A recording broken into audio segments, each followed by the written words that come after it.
Então tá, galera. Vamos começar aí. Então, pelo capítulo 1, né? O capítulo 1 ele fala sobre noções e proposições primitivas, né? Olha, sendo bem sincero aí, esse capítulo eu acho que já tá no sangue, né? Todo mundo sabe o que é um ponto, todo mundo sabe o que é uma reta. O que mais? Aí a gente tem aqui os postulados, né? Postulado da existência, que numa reta há infinitos pontos, num plano há infinitos pontos. Isso aqui é tudo matéria muito, muito basiquinha, tá, pessoal? Tipo, não vou dar muita atenção para isso aqui, não. Bom,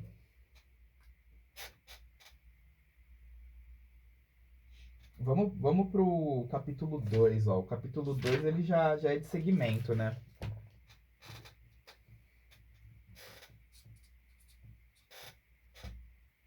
Capítulo 2. O capítulo 2, ó, eu tô seguindo o IES aqui, tá? Se vocês quiserem abrir aí pra acompanhar comigo, tô seguindo o IES e o meu caderno, que basicamente é um Ctrl C, Ctrl V aí do IES. Mas, capítulo 2, né? Segmento de reta. Então, o que a gente tem que levar, ó? Reta, pessoal. Reta é infinita, né? Reta AB aí que a gente pode representar como um tracinho e duas setinhas, né? Então, a reta aqui ela é infinita. E a reta AB aí é a reta que passa pelos pontos A e B, né? Aí a gente também tem a semi-reta, né?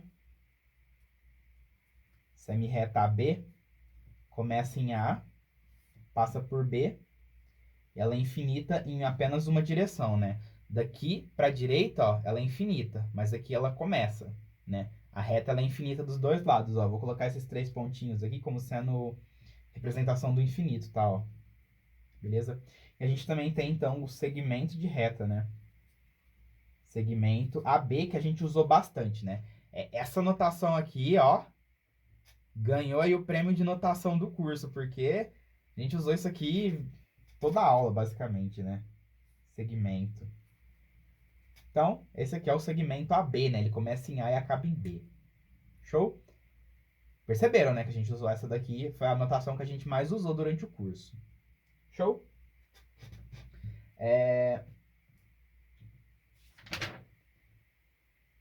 E dessa aula também a gente tem o conceito de ponto médio, né? Para levar. Porque como essa aula ela fala basicamente... Deixa eu colocar o título aqui, né? Porque nem isso eu coloquei. Segmento de reta. Esse daqui é o capítulo de segmento de reta, tá?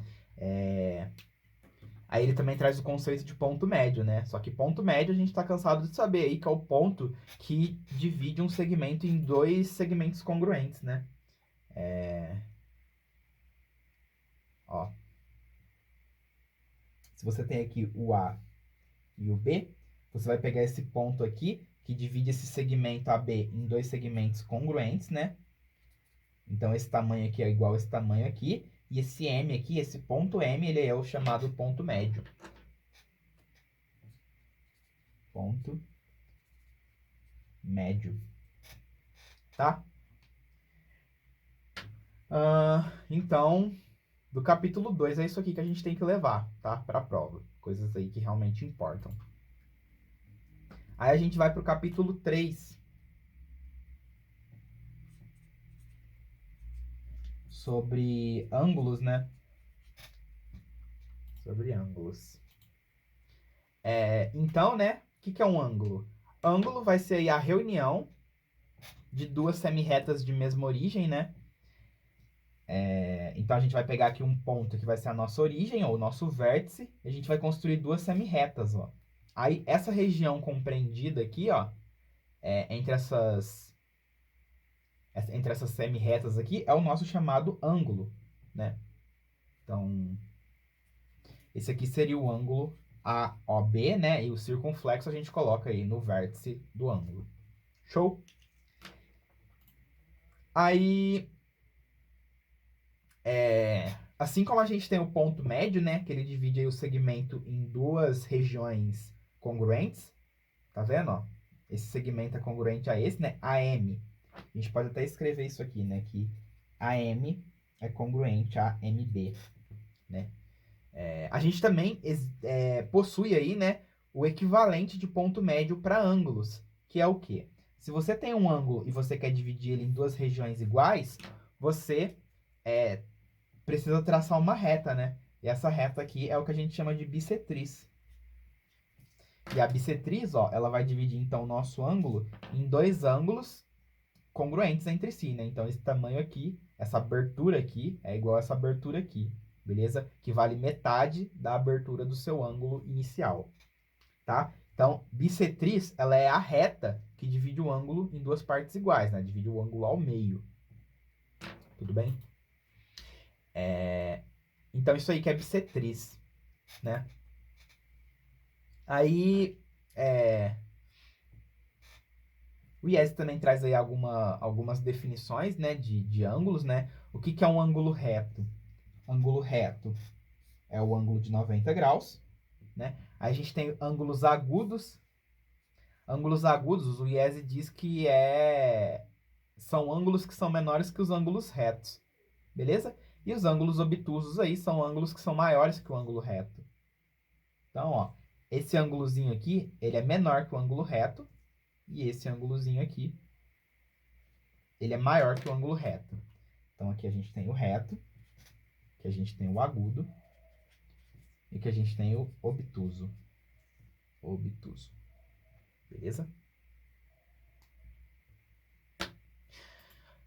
Unidades de medida, né? A gente consegue medir ângulos aí através de duas unidades mais importantes, no caso, né? A gente pode medir ângulos aí com graus. E a gente pode medir ângulos aí com radianos, né? Que é o rad. Sendo que, geralmente, a gente vai representar mais ângulos em radianos quando a gente estiver trabalhando com um comprimento de circunferência, né? Porque, tipo assim,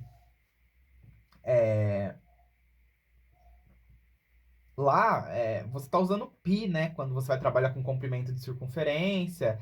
Então é melhor tratar os ângulos com π também, né? Você fala lá que 360 é 2π, 180 é π, né? Que a gente vai falar daqui a pouco, mas a gente vai usar mais graus, né?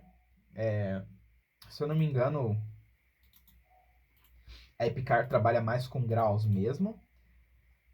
Mais radianos aí é possível de aparecer, tá?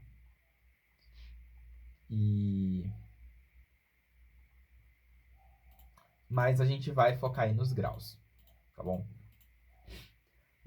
Show. Aí a gente também tem ângulos, ainda nesse capítulo, né? Ainda nesse capítulo, a gente tem aí os ângulos complementares, suplementares e replementares, né? Dois ângulos são complementares quando a soma deles dá 90. Dois ângulos são suplementares quando a soma deles dá 180. E dois ângulos são replementares quando a soma deles dá 360, né? Então, vamos colocar aqui, ó, complementar, suplementar e replementar, tá? Abreviando aqui. E a gente também tem aí como definição o ângulo nulo e o ângulo raso, né? O ângulo nulo aí é o ângulo de 0 graus e o ângulo raso aí seria o ângulo de 180 graus, tá? Então, ângulo nulo é assim e ângulo raso é assim. Nulo fechadinho, tá bom? E a gente também tem o ângulo de giro, né? O ângulo de giro seria o ângulo de 360. Então, vamos colocar aqui, ó, nulo, raso e giro. Tudo bem? Perfeito. Aí, a gente passa para o próximo capítulo, né? Que é o capítulo 4 de triângulos.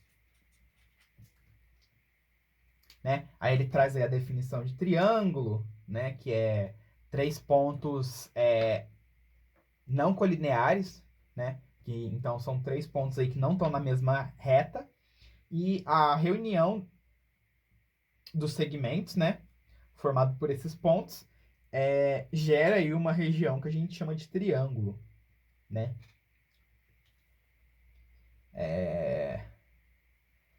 Então, vocês sabiam, pessoal, que, tipo assim, a reta, o que que é a reta? A reta é um conjunto de pontos, não é? E o que que é um plano? Um plano, ele é um conjunto de retas, que também é um conjunto de pontos, né? Então, essas figuras geométricas que a gente trabalha, né? Triângulo, reta, polígonos, elas não passam de conjuntos, tá? Tudo que a gente estudou em teoria dos conjuntos pode se aplicar na geometria, tá? Por isso que geralmente a gente usa interseção, tipo assim, interseção de uma reta com triângulo. Aí a gente usa aquele símbolozinho assim. Por que que a gente pode usar esse símbolo? Porque os objetos geométricos, eles são conjuntos, tá? No caso, eles são conjuntos dos elementos mais básicos da geometria, né? Dos elementos primitivos, que são reta, ponta e plano. Beleza? E dependendo do espaço também, né? Podemos incluir, né, da geometria espacial, tá? Então, as nossas figuras geométricas, né? Só de curiosidade aí, é porque se a gente vai representar, de repente, uma reta ou uma circunferência, a gente usa conjunto, né? A gente usa notação de conjunto. Ó, deixa eu mostrar pra vocês aqui, ó. Aqui. Isso aqui que eu passei na lousa pra vocês, ó. A circunferência de centro O e raio R, ela é o conjunto, né, dos pontos pertencentes a um plano, tal que a distância do centro ao ponto seja igual a uma constante chamada de raio, né? Então, como vocês podem ver, a circunferência, ela é definida como um conjunto de pontos, tá bom? Mas daqui a pouco a gente chega aí, tem chão ainda, ó, quanta coisa para ver ainda. Mas é só para dar essa esclarecida, tá? Então, a geometria, ela tá dentro da matéria de conjuntos, porque objetos geométricos não passam de conjuntos, tá bom? Então, triângulos, eles vão ser, então, essa figura aqui, né? Como todo mundo sabe aí. A gente tem aqui os vértices, né? As arestas ou lados e os ângulos, né? Que dão o nome aí para essa figura de triângulo, né? 3 ângulos. Então, temos aí vértices, arestas e ângulos, né? Tá? Ah, beleza. Aí a gente tem as classificações, né? Triângulo equilátero, né? O triângulo ele é equilátero se ele possui os 3 lados congruentes. Então, esse aqui é o equilátero, que é o triângulo regular, né? A gente também tem o triângulo isósceles, que para ser isósceles ele precisa ter 2 lados congruentes. Então, esse lado tem que ser igual a esse. E, né, o triângulo equilátero ele é um triângulo isósceles, porque o triângulo equilátero, como ele tem 3 lados congruentes, ele também tem 2 lados congruentes. E isso faz dele, então, um triângulo isósceles. Né? E a gente também tem os triângulos escalenos. Triângulos escalenos possuem os 3 lados diferentes. Aí, esse não tem como. Tá? O IS traz aqui como sendo escaleno, C e somente C, 2 quaisquer lados não são congruentes. Então você vai escolher 2 lados, ó, eles não podem ser congruentes. Depois os outros 2 também não. Então tecnicamente é um triângulo que tem os três lados diferentes, tá bom? E aí você pode ter também, né? Então isso daqui é a classificação em virtude dos lados, né? Classificação por lado. E você também pode classificar os triângulos através dos seus ângulos, né? Então, como é que você classifica triângulos pelos ângulos? Você tem aí triângulos retângulos, né? Você tem aí triângulos acutângulos. E você tem triângulos obtusângulos. Obtusângulo. Tá? Esse aqui tem um ângulo obtuso, né? Então, obtuso.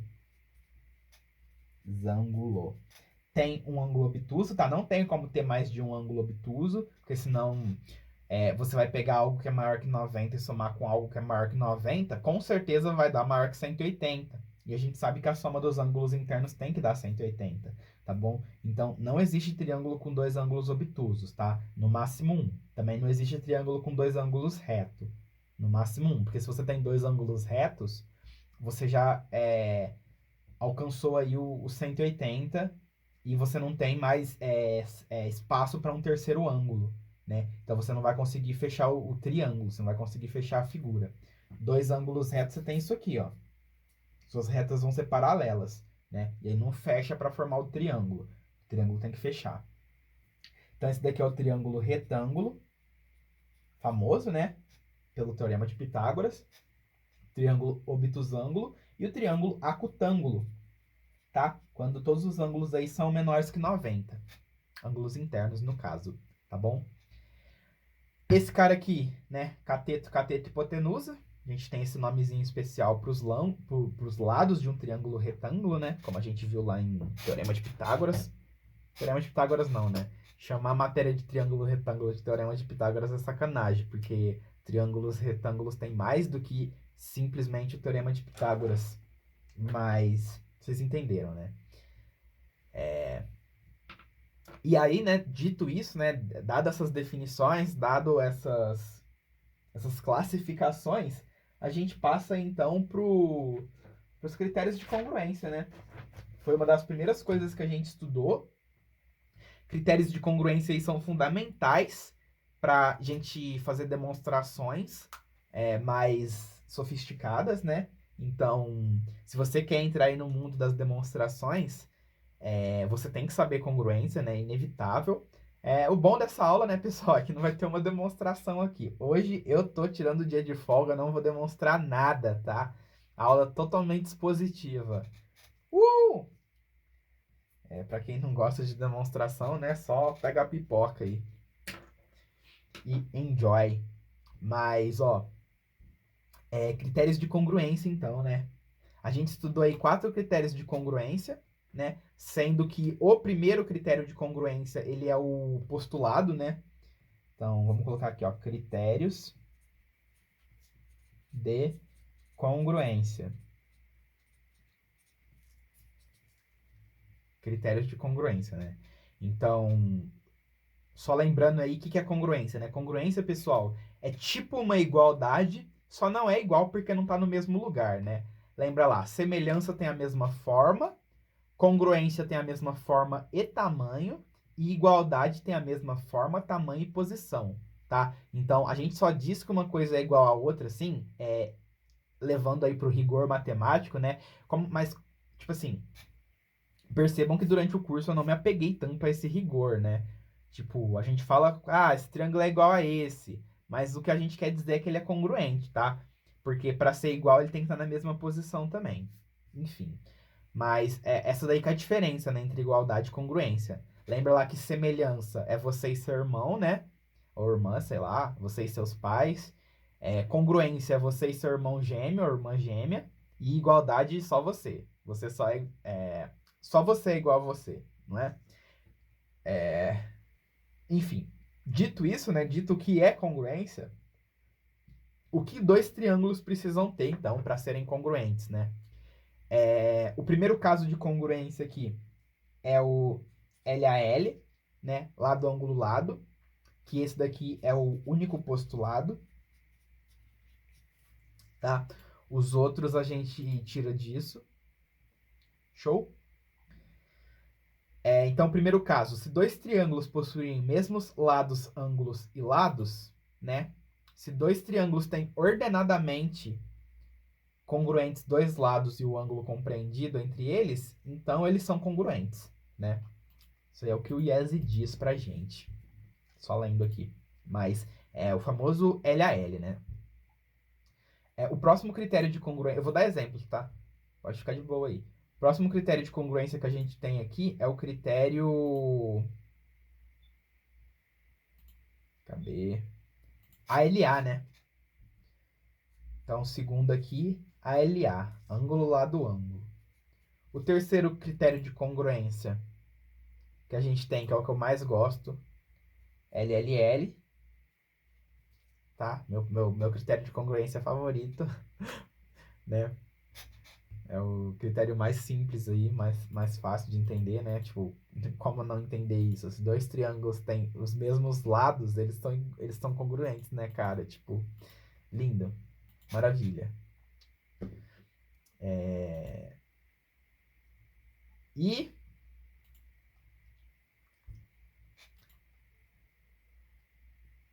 cadê o outro? A gente tem o quarto também, né? O quarto aqui é o LAO. Que ele é o primo do ALA aí, né? Só que ao invés do lado estar entre os ângulos, né?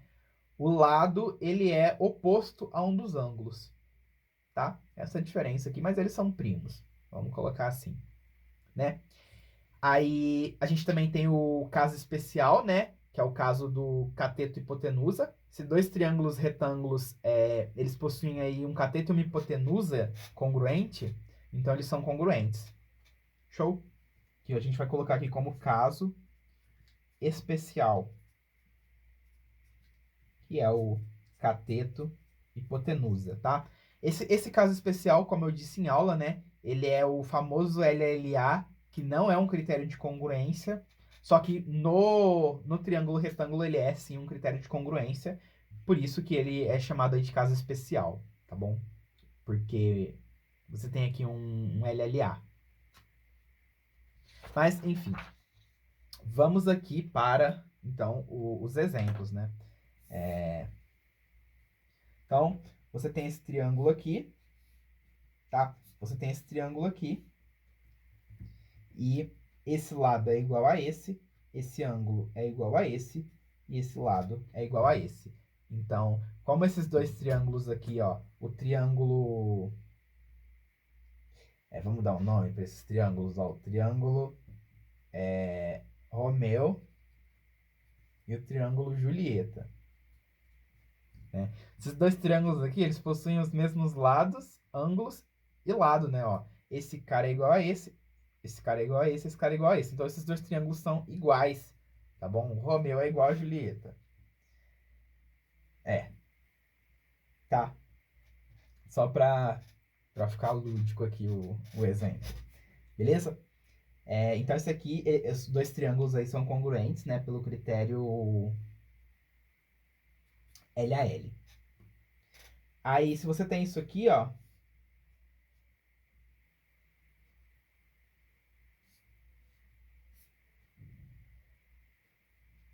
E aí, esses dois triângulos são congruentes? Sim, esses dois triângulos são congruentes, né? Pelo critério ALA. ALA. Como os dois possuem o mesmo ângulo lá do ângulo... como eles possuem o mesmo ângulo, lado e ângulo, né? De maneira ordenada aqui. Esses dois triângulos aqui, eles são congruentes também. Beleza? O próximo aí é o LLL, né? O meu favorito. Ó. Esses dois triângulos aqui, eles têm os mesmos lados. Então, eles são congruentes. Né? Se botar um em cima do outro, dá certinho, ó. Aí você também tem o LAO, né? Você tem, então, ângulo, lado e ângulo oposto. Ó, ângulo, lado e ângulo oposto. Ó, como esses dois triângulos possuem o mesmo ângulo, lado e ângulo oposto, eles são congruentes, né? Então, pelo critério LAAO. Beleza? Lembrando aí, então, que o critério LLA não é critério de congruência, né?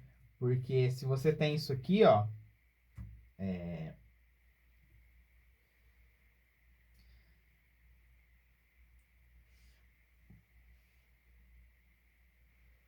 eu ver se eu consigo desenhar, porque esse daqui eu nunca consigo desenhar direito. Ó. Então, esse lado aqui, ele é igual a esse. Esse ladinho aqui ele é igual a esse, beleza? E esse ângulo aqui, ele é igual a esse. Mas nem por isso os nossos triângulos, eles são congruentes, né? Pode ver que esse aqui você tem um ângulo obtuso e esse aqui você tem um ângulo agudo aqui, tudo bem? Então, LLA não é critério de congruência. Show? A não ser, então, que esse ângulo aqui, ó... deixa eu achar o ângulo aqui, ó. A não ser que esse ângulo aqui, ele seja de 90 graus, né? Porque aí você cai no caso especial, tá bom? Que é o seguinte, né, ó. Tem esses dois triângulos, né? Aqui é 90 graus, aqui é 90 graus. Esse lado é igual a esse lado é igual a esse. Então, tecnicamente, você tem um LLA, tá? Só que como você tá aqui no LLA de triângulo retângulo, isso aqui vai valer como critério de congruência, sim. E esses dois triângulos aqui, eles vão ser congruentes, tá? Até porque, aplicando o teorema de Pitágoras aqui, você consegue achar o terceiro lado igual para os dois, tá bom? Então, esse aqui é o caso especial. Tá? Mas, chega de falar de congruência. Congruência já deu já. Falamos muito de congruência durante o curso aqui, né? Vamos falar sobre desigualdade? Desigualdade triangular, né? Para fechar aí a parte de triângulos. Desigualdade triangular. Bom, pessoal, temos isso aqui, né? Um triângulo aí de lados ABC. E foi demonstrado, né, que um lado, ele não pode ser maior que a soma dos outros dois. Tá? Então, um lado, ele sempre tem que ser menor que a soma dos outros dois. Isso aqui é o que a gente chama de desigualdade triangular, né? E está relacionado aí com o fato de que se você tem um lado que é maior que a soma desse com esse, você não vai conseguir fechar o triângulo, tá vendo? Ó? Você tenta aqui, mas você não consegue ligar esses dois pontos aqui sem mudar o tamanho, tá vendo? Então, a desigualdade triangular, ela tá aí para dizer se com 3 lados você consegue fazer um triângulo ou não, né? Tipo assim, tenta montar um triângulo, né, com um segmento que mede 10 e outros dois que mede 1. Você vai ter aqui um que mede 10, aí esse aqui mede 1, esse aqui mede 1 e nunca que você vai conseguir juntar os dois para formar um triângulo, tá? Por quê? Porque esses 3 números estão violando aqui a desigualdade triangular, beleza? E é isso aí, tá? Bom, pessoal, na próxima parte da aula, a gente vai estar falando aí do próximo capítulo, que é o 5, né? Paralelismo, depois a gente vai falar de perpendicularidade e etc, etc, tá? Então vamos partir aí para a próxima parte.